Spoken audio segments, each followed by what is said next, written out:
जीवन ना गोटे किताब बुक भली प्रत्येक दिन किसी ना कि आम जीवन प्रत्येक फर्दर किसी ना कि घटुची। जय जगन्नाथ। आशा करुच्ची आपण मैंने सुस्थ थे और भलरे थे। मु Sushma Pal, spiritual teacher, yoga and meditation teacher. आज वीडियो आम 5टी एभली अभ्यास उपरे जानिबा जहाँ मु निजे फॉलो करछि एवं मोर अनुभव अनुभूति आपण मानक शेयर करछि। एवं एही 5टी अभ्यास को जेते मु फॉलो कली मो भितर कोन चेंजेस आसिला ताहा मु आज आपण मानक शेयर करिवि। एक्चुअली कोन होय ना अभ्यास किभली परिवर्तन हुए आमे जानि पारंते नाही है ना। एवं ताको केमती आमे चेंज करबा प्रथम तो अभ्यास को चिन्हवा दरकार। केउ अभ्यासटी मो भितर कोन डेवलप करछि ताको जानिबा दरकार। केउटी मो पई भलो केउटी मो पई खराब। तो अभ्यास को मु चेंज करिवि किभली भाबे ताको अडॉप्ट करिवि ताहा मध्ये जानिबा दरकार। को बदलया पई हेले हमको कंटिन्यू करबा आवश्यक है ना।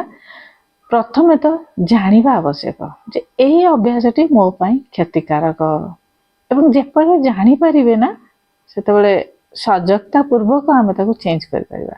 जे पर्यंत आमे न जानि परिबा जे एहा जोगु मोर या क्षति घटुची से पर्यंत आमे चिंता करिया पई चेंज करिया पई मन बळैबा नाही।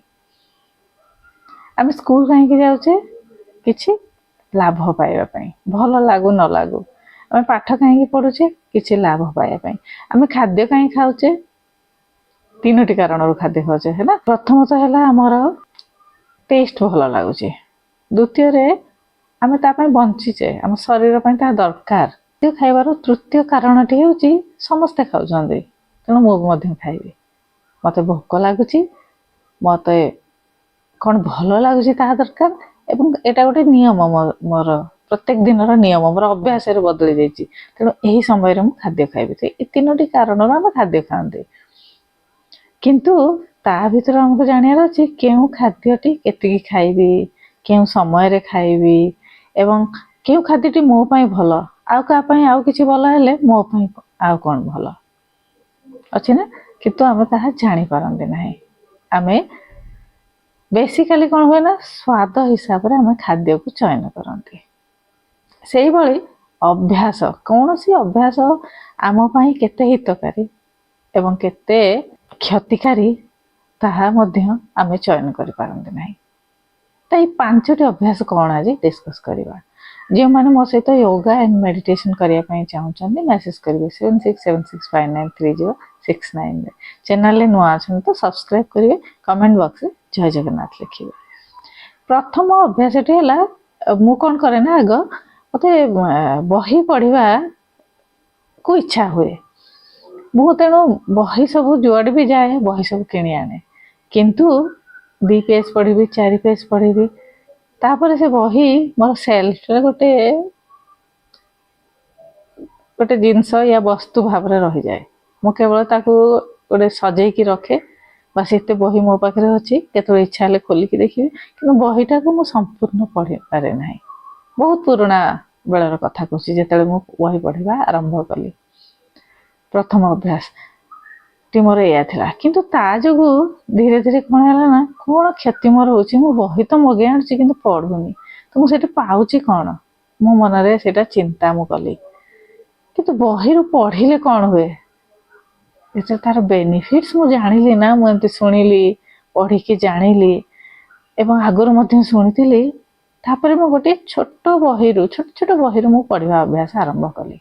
प्रत्येक दिन 10टी पेज पढ़ी 15टी पेज पढ़ी एवं सही पढ़िबा भीतर मु कोन बुझिली एवं को पॉइंट मो पई उपकारी ताहा मु चयन करे ताकू नोट करी लेखे एवं तापर ता ऊपर मु काम करे माने मु ताकू चिंता करे एवं निज लाइफ रे मु अप्लाई करे। एमती धीरे धीरे हला बही पढ़िबार इंटरेस्ट मोर बढ़ी चलला। विभिन्न प्रकार बही मु पढ़ी चलली इंटरेस्ट ता भीतर शिखिली एवं एमिति भीतर गोटे सप्ताह रे मु गोटे बही सारी देली। गोटे मास रे समटाइम्स मु एमती छोट छोट 4-5टी बही पढ़ी देली। तब धीरे धीरे मोर इंटरेस्ट बढ़िबार लागिला ଯେତେବେଳେ ମୋର ଏଇ ଅଭ୍ୟାସରେ ପରିଣତ ମୁଁ ଆକୁ କଲି ସେତେବେଳେ ମୁଁ ଦେଖିଲି ମୋ ଭିତରେ ବହୁତ ଗୁଡ଼େ ସ୍କିଲ୍ ଡେଭଲପ୍ ହୋଇଯାଇଛି, ବହୁତ କିଛି ମୁଁ ଶିଖିଛି, ବହୁତ କିଛି ମୁଁ ଜାଣିପାରିଲି ଏବଂ ମୋର ଟାଇମ୍ର ସଦୁପଯୋଗ ହେଲା। ସମୟଟି ଆଉ ଏପଟେ ସେପଟେ ନଷ୍ଟ ହେଲାନି ଏବଂ ବହୁତ ଗୁଡ଼ିଏ ଫାଲତୁ ଚିନ୍ତା ମନରୁ ଚାଲିଗଲା। ବହୁତ ପୂର୍ବର କଥା ମୁଁ କହୁଛି, ଫାଲତୁ ଚିନ୍ତା ଆଉ ମନରେ ପଶିଲା ନାହିଁ। ମନଟି ସବୁବେଳେ ପଜିଟିଭ ରହିଲା ଏବଂ ନିଜେ ଜାଣି ଅନ୍ୟ ଜାଣିବାକୁ ଅନ୍ୟମାନଙ୍କୁ ମାର୍ଗଦର୍ଶନ କରିବା ପାଇଁ ମଧ୍ୟ ଇଜି ହେଲା। ଧୀରେ ଧୀରେ ଡିସିସନ ମେକିଂ ପାୱାର ମୋ ପାଖରେ ବଢି ଚାଲିଲା। ଏଇ ପରିସ୍ଥିତିରେ ମୁଁ କ'ଣ ଡିସିସନ ନେବି। ତ ଏଭଳି ଭାବରେ ବହି ପଢ଼ିବାର ଅଭ୍ୟାସରୁ ବହୁତ ଗୁଡ଼ିଏ ମୋତେ ଶିଖିବାକୁ ମିଳିଲା ଏବଂ ମୋତେ ଗୋଟିଏ କ୍ଲାରିଟି ଆସିଲା ଯେ ମୋ ସମୟଟି ମୁଁ ଏହି ଭାବରେ ଉପଯୋଗ କରିବି। ମୁଁ ଖୁସି ହେବାରେ ଲାଗିଲି। ଧୀରେ ଧୀରେ ବହୁତ ଗୁଡ଼ାଏ ଯେତେବେଳେ ଶିଖିଲି ମନ ଖୁସି ହେଲା ଏବଂ ଯାହା ଚାହୁଁଥିଲି ତାହା ମୋତେ ମିଳିଲା ମଧ୍ୟ। ସେ ବହିରୁ ବହୁତ ଗୁଡ଼ିଏ ଜିନିଷ ମୋ ଭିତରେ କନଫ୍ୟୁଜନ୍ ଥିଲା, ଯାହା ଥିଲା ତାକୁ ମିଳିଲା ଏବଂ ଯେତେବେଳେ ମୁଁ ସ୍ପିରିଚୁଆଲ ମାର୍ଗରେ ଗଲି ସେଇଠୁ ମଧ୍ୟ ମୋତେ ବହୁତ ଗୁଡ଼ିଏ ପଏଣ୍ଟ ମିଳିଲା ଯାହା ମୁଁ ଶିଖିଲି ଏବଂ ଲାଇଫରେ ଆପ୍ଲାଏ କଲି। ଧୀରେ ଧୀରେ ମୁଁ ଖୁସି ହେବାକୁ ଲାଗିଲି। ତ ପ୍ରଥମ ଅଭ୍ୟାସଟି ହେଉଛି ବହି ପଢ଼ିବା ଅଭ୍ୟାସ। ମୋତେ ବହୁତ ପରିବର୍ତ୍ତନ କଲା, ମୋତେ ବହୁତ ହେଲ୍ପ କଲା। ଦ୍ୱିତୀୟ ଅଭ୍ୟାସଟି ହେଲା ସିମ୍ପଲ ବହୁତ। ଯାହା କିଛି ଶିଖିବେ ୟା ପ୍ରତ୍ୟେକ ଦିନ ଗୋଟେ ଡାଏରୀ ଲେଖିବା ଶିଖିବେ। ଲେଖିବାର ସେ ବହି ପଢ଼ିଲେ ସେ ବହିରୁ ଯାହା ପଏଣ୍ଟ ଶିଖିଲେ ତାକୁ ଲେଖିବା ଆରମ୍ଭ କରିବେ। ଆମର ମସ୍ତିଷ୍କ ଏମିତି ନା, ଯାହା ଆମେ ଶୁଣନ୍ତି ଏବଂ ତାକୁ ଯେତେବେଳେ ଆମେ ନୋଟ୍ କରନ୍ତି ମସ୍ତିଷ୍କ ଜଲ୍ଦି ଗ୍ରହଣ କରେ। ଭିଜୁଆଲାଇଜ କରିବା, ଶୁଣିବା ଏବଂ ନୋଟ୍ କରିବା, ଲେଖିବା, ଏ ତିନୋଟି ଅଭ୍ୟାସ ଆମ ମେମୋରି ପାୱାରକୁ ଷ୍ଟ୍ରଙ୍ଗ କରେ। ଆମେ ତାକୁ କେତେବେଳେ ସହଜରେ ଭୁଲି ପାରନ୍ତି ନାହିଁ। ମସ୍ତିଷ୍କ ଦ୍ୱାରା ତାକୁ କ୍ରିଏଟ୍ କରି ଭିଜୁଆଲାଇଜ କରିବା, ଭାବିବା, ମନ୍ଥନ କରିବା, ତା ଉପରେ ଜାଣିବା, ମନନ ମନ୍ଥନ କରିବା, ମନେ ପକେଇବା ମଧ୍ୟ ତାକୁ ଏବଂ ତାକୁ ଲେଖିବା। ପଢ଼ିବା, ଶୁଣିବା, ଭିଜୁଆଲାଇଜ କରିବା, ଲେଖିବା, ଆମେ ତାକୁ ଆଉ ସହଜରେ ଭୁଲି ପାରିବା ନାହିଁ। ତେଣୁ ଲେଖିବା ଅଭ୍ୟାସ କରିବେ ଏବଂ ଯେତେବେଳେ ଲେଖିବା ଅଭ୍ୟାସ କରିବେ ନା ସେତେବେଳେ ଧୀରେ ଧୀରେ କ'ଣ ହେବ, ନିଜ ଭିତରେ ଗୋଟେ ରାଇଟର ଗୁଣ, ଗୋଟେ ଲେଖକର ଗୁଣ ୟା ଲେଖିକାର ଗୁଣ ୟା କବିର ଗୁଣଟି ଜାଗ୍ରତ ହେବ। ଲେଖିବାର ଶୈଳୀ, ଭାଷା ଚେଞ୍ଜ ହେବ, ଶୈଳୀ ଜାଣିବେ, ଅକ୍ଷରରେ ପରିବର୍ତ୍ତନ ଆସିବ, ସୁନ୍ଦର ହ୍ୟାଣ୍ଡରାଇଟିଂ ହେଇଯିବ। କିଛି ନହେଲେ ପ୍ରତ୍ୟେକ ଦିନ ନିଜ ଜୀବନରେ ଯାହା ଶିଖୁଛନ୍ତି ଏବଂ ଯାହା ଘଟିଛି, କେଉଁ ପରିସ୍ଥିତିରୁ କ'ଣ ନିର୍ଣ୍ଣୟ ନେଇଛନ୍ତି ତା ସବୁ ଲେଖିବା ଆରମ୍ଭ କରନ୍ତୁ। ବହି ପଢ଼ି କ'ଣ ଶିଖିଛନ୍ତି ତାହା ଲେଖିବା ଆରମ୍ଭ କରନ୍ତୁ। ପ୍ରତ୍ୟେକ ଦିନ ଆମ ଜୀବନ ନା ଗୋଟିଏ କିତାବ, ବୁକ୍ ଭଳି, ଯେମିତି ବହିର ପ୍ରତ୍ୟେକଟି ଫର୍ଦ୍ଦରେ କିଛି ନା କିଛି ଅଛି, ସେମିତି ଆମ ଜୀବନର ପ୍ରତ୍ୟେକଟି ଫର୍ଦ୍ଦରେ ପ୍ରତ୍ୟେକଟି ଦିନରେ କିଛି ନା କିଛି ଘଟୁଛି, କିଛି ପରିସ୍ଥିତି ଆସୁଛି, କିଛି ଆମ ମନ ଚେଞ୍ଜ ହେଉଛି, କିଛି ଆମ ଦ୍ୱାରା ହେଉଛି, ତାକୁ ଆମେ କେମିତି ସାମ୍ନା କଲେ, କ'ଣ ଶିଖିଲେ ଏବଂ ଆଗକୁ କେମିତି ବଢ଼ିଲେ ତାହା ଲେଖନ୍ତୁ। କାହା ଦ୍ୱାରା ହଟ୍ ହେଇଛନ୍ତି, କିଏ କାହା ଦ୍ୱାରା ସମ୍ମାନିତ ହେଇଛନ୍ତି, କେଉଁ ଦିନଟି କେତେ ମହତ୍ତ୍ୱପୂର୍ଣ୍ଣ ତାହା ସବୁ ଲେଖନ୍ତୁ। ଏବଂ ଏହି ଲେଖିବା ଦ୍ୱାରା ବହୁତ ଗୁଡ଼ିଏ ପରିବର୍ତ୍ତନ ଆସିବ ଜୀବନରେ, ବହୁତ କିଛି ନୂଆ ଶିଖିବେ। ଏଗେନ୍ ସମୟର ସଦୁପଯୋଗ କରୁଛନ୍ତି, ନିଜ ମାଇଣ୍ଡକୁ ଡେଭଲପ୍ କରୁଛନ୍ତି, ନିଜ ଜୀବନକୁ ଡେଭଲପ୍ କରୁଛନ୍ତି। ଜୀବନ ଶୈଳୀଟି ପରିବର୍ତ୍ତନ ହୋଇଯିବ ଏଇସବୁ ଅଭ୍ୟାସ ଦ୍ୱାରା। ଯେତେବେଳେ ବି ଆମେ ଭଗବାନଙ୍କ ପାଖରେ ପ୍ରାର୍ଥନା କରୁଛନ୍ତି, ଆମେ କ'ଣ ମାଗୁଛନ୍ତି? ଆମେ ମାଗୁଛନ୍ତି ମୋର ଜୀବନଟି କେମିତି ଖୁସିରେ କଟୁ, ସୁରୁଖୁରୁରେ କଟୁ ଏବଂ ମୋ ପାଖରେ ସବୁ ଥାଉ ଯେମିତି ମୁଁ ଏଇ ଜୀବନଟି ଭଲ ଭାବରେ ବିତେଇ ପାରିବି। ଏ ଆଖପାଖର ଲୋକ ମୋର ଭଲ ଥାଆନ୍ତୁ, ଆଉ ଏଇସବୁ ଜିନିଷ ଯେତେବେଳେ ଆମେ ଫଲୋ କରିବା ନା, ପଢ଼ିବା, ଲେଖିବା, ଏସବୁ ସମାଧାନ ତା ଭିତରେ ପାଇଯିବେ। ଏବେ ତୃତୀୟ ଅଭ୍ୟାସଟି ଯାହା ମୋତେ ପ୍ରଭାବିତ କରିଥିଲା, ଆପଣମାନଙ୍କୁ ମଧ୍ୟ ଏକ୍ଜାକ୍ଟଲି ସେୟା ପ୍ରଭାବ ପକେଇବ। ପଢ଼ିକି ଦେଖନ୍ତୁ, କରିକି ଦେଖନ୍ତୁ। ରିଅଲ ଲାଇଫରେ ଥିବା ଏକ୍ସପିରିଏନ୍ସ ଗୁଡ଼ିକ ଲେଖିବେ ଏବଂ ଜାଣିବେ କେତେ ସୁନ୍ଦର।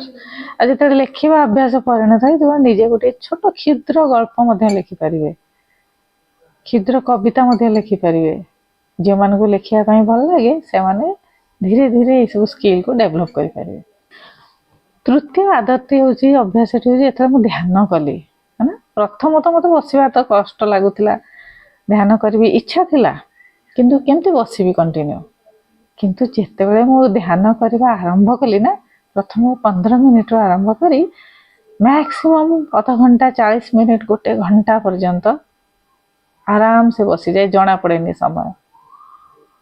एवं ध्यान पर कौन परिवर्तन आसला गोटे बहुत बड़ परिवर्तन आसला जीवन रे भीतर गोटे इनर हैप्पीनेस क्रिएट हैला माने मो भीतर मन भीतर गोटे खुशी जागृत हैला जहाँकि कहीं मिटई पारे ना कि कहीं लिभे पारे ना खुशी को अकारण रे खुशी रहिबा से कहीं हुए ना सबू स्ट्रेस गुड़िक मुक्त हो जाए मनर गोटे क्लारिटी आसे सबू समस्यार समाधान दिशी जाए एवं अतीत खराब स्मृति गुड़िक आम भूली जाती अतीतर स्मृति को ही भूली जाती एवं फ्यूचर पाई भविष्य पाई आउ डर भय रहे ना तेणु मनरे क्लारिटी आसे ये सब कम जो कर जाते जीवन सरल हो जाए इजी हो जाए तेणु भीतर से इनर पीस जागृत हुए ता सहित आम भीतर एनर्जी प्यूरिफाई हुए शुद्ध हो जाए पॉजिटिव हो जाए तेणु आम आसानी से बिग एनर्जी सहित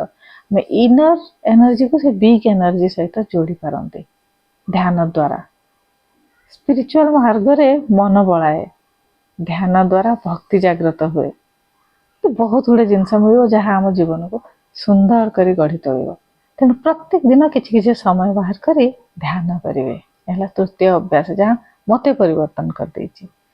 चतुर्थ अभ्यास विजुअलाइज करवा एवं सैटिस्फैक्शन है विजुअलाइजेशन एंड सैटिस्फैक्शन मते जहाँ दरकार मुझे विजुअलाइज करी सका उठी जमी आम स्वप्न देखुचे ना सेमती सका उठी आखि बंद करी ए जिनस मत करार अच्छी ए स्किल को मत डेभलप करार अच्छी भाविबा आमे आखि बंद कर ध्यान रे बसिबा श्वास उपर ध्यान देबा एवं ताको विजुअलाइज करबा भाविबा मते यह दरकार जेतले आमे से भाबंती जहाँ आमर मन भावे मस्तिष्क ताको ग्रहण करी से जिनस को आम क्रिएट करि पारंती एवं से जिनस को आम आसानी रे फॉलो करि पारंती तेणु विजुअलाइजेशन करबा निहाती आवश्यक जहाँ स्वप्न अच्छी जो सक्सेस होगा चाहते विजुअलाइज करंतु ताको भाबंतु तेणु से जिनसटी बनी जीवन में बनी बनी चलो बढ़ी बढ़ी चलो तेणु आम सफलता निश्चय पाइबा आखि बंद कर बसबे निज श्वास उपर ध्यान देवे सुखासन में बसबे एवं जहाँ कि जो सफलता पाउछन्ति फॉर एग्जांपल मते मो जॉब रे हायर पोस्ट जॉब पाइबार अच्छी तो सकाळ उठी बसबे जो क्षेत्र में चाहते तो विजुअलाइज करेंगे यहाँ मोर ऑफिस एवं पंचम अभ्यास है सैटिस्फैक्शन जहाँ जीवन में एबे अच्छी भगवान को प्रे करी प्रार्थना करी ग्रेटिट्यूड अर्पण करी मते बहुत देच भगवान सैटिस्फाई हो जातु जेतिकी देच मु तार लायक मध्य ना कि मते बहुत देच जिते भीतर सैटिस्फैक्शन टी आसे भगवान कर ब्लेसिंग्स आम उपरे बनी रहे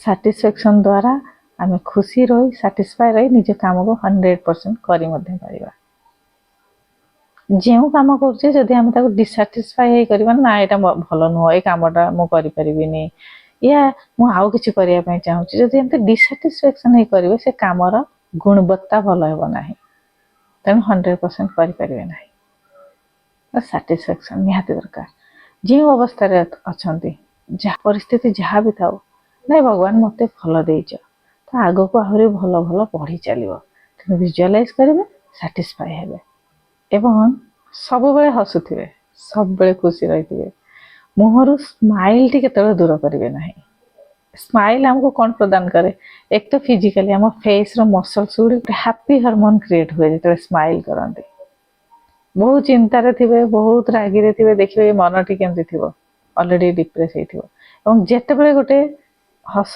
खुशी भरी दीपत कथा कहीदेवे सांगे सांगे माइंड चेंज हो जाए लक्ष्य करते तेणु खुशी रहा जो स्माइल बंद रुहर मन में सब हैप्पी हार्मोन क्रिएट होमर ये मन में ही सबकि पाइबार शक्ति अच्छी से शक्ति को जो आम जापर रिक्रिएट कर आग को बढ़ी पार स्ट्रेस आउट हो पार 5टी अभ्यास जहाँ मो जीवन को बदल देती जहाँ मु अनुभव कर मो अनुभूति पदे आपण मान नहीं आसी stay healthy and stay happy पुणी आउ गोटे वीडियो नहीं आसवे ध्यान एवं जोग करने चाहते से माने जॉइन बटन को प्रेस करेंगे मेंबरशिप नहीं जिवे ୱିଦାଉଟ୍ ଆଡ୍ରେ ଭଲ ଭାବରେ ଧ୍ୟାନ ପ୍ରାଣାୟାମ ଏବଂ ଆସନ ଇତ୍ୟାଦି କରିପାରିବେ।